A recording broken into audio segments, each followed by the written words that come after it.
Hello there, welcome to Saberjewel Gaming, where we always take the high ground, and welcome to a retro review of Star Wars Bounty Hunter, specifically on the Nintendo GameCube, though I will also be taking footage and gameplay from the PlayStation 4 version, downloaded specifically for this review. Star Wars Bounty Hunter was originally released in 2002, the same year as Attack of the Clones, and it's unsurprising. Star Wars Attack of the Clones had the bounty hunter Jangofett as one of its main and most featured characters. He was also one of the characters that most people that saw the film probably enjoyed, and spoilers, given that he died in the film, people wanted to have a little bit more of a backstory to him, and this game provided that in spades. Now in truth, when I played this back on the GameCube, I remembered really kind of struggling with it, but in preparing to do a retro review of this, I actually looked up a number of other reviews and found that most people spoke very highly of it, so I was determined to give it another shot. After all, my second attempt at playing the Star Wars Racer games gave me a very different view of it, so I tried it again, and well, let's just find out. Let's start by looking at the story, and this is a real positive for the game. The story gives that backstory to Jangofett and how he becomes the template for the clone army, which is something that most people would be interested in seeing, but it does it in a really unique way. It doesn't tell it from the perspective of Count Dooku and the Sith who are instigating this, it shows it from Jangofett's way, and the adventures he's getting up to as a bounty hunter in the process before this. It even shows how he manages to get his hands on Slave One, and when you first see him flying around in another ship, a little bit hesitant to get a new ship such as Slave One, it does seem a little bit jarring. Overall though, the story is a real positive for the game.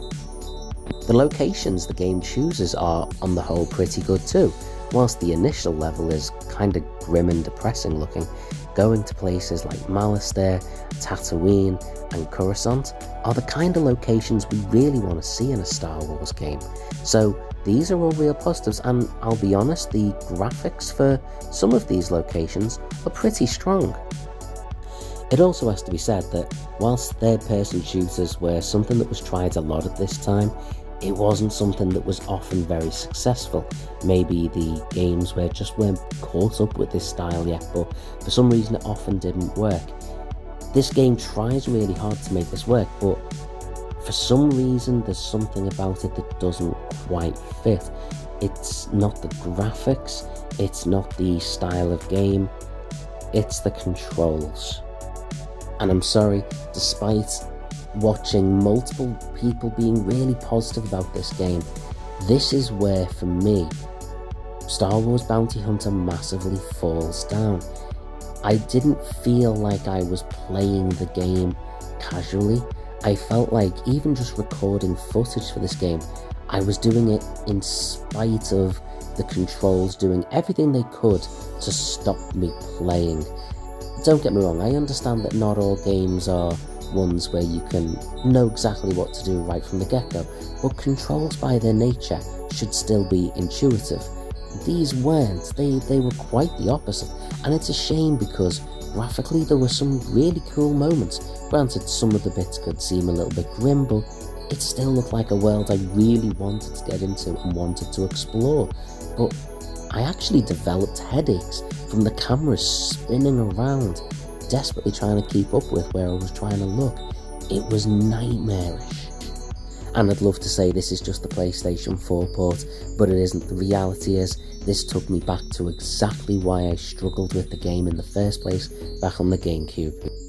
In truth, my initial instinct was to make this a review that just criticised what I considered to be one of the worst Star Wars games ever made, but after I'd seen other more positive reviews, I determined to give it more of a go, and I really tried, and after a while, I could see there was something good buried in there, deep down, and it does make me wonder, if they actually made a newer version of this game now, with controls similar to something, say, like Assassin's Creed, would it do better? It might well do, but I can't just say it's good because other people have. The controls in this make the game an unbearable mess, a genuine, and I mean literal, headache. to the point where I had to switch off. I actually wanted to carry on playing. In the end, I found some cheat codes just so I could explore some of the later levels, and I still couldn't carry on playing them. It's a shame, because I love Star Wars and I actually really like the character of Jangofett. Whilst looking back on episode 1 Racer really changed my mind on it, replaying this only confirmed why I disliked it so much, and I know there's a lot of people that are really not going to like that. Reality is, Star Wars Bounty Hunter is a Star Wars game, and as a Star Wars gaming fan, I can only give it a rating of 4 out of 10 because I don't want to play it. Did you play the PlayStation 2 version and find it better? Or did controls not bother you? Let me know in the comments below, and subscribe.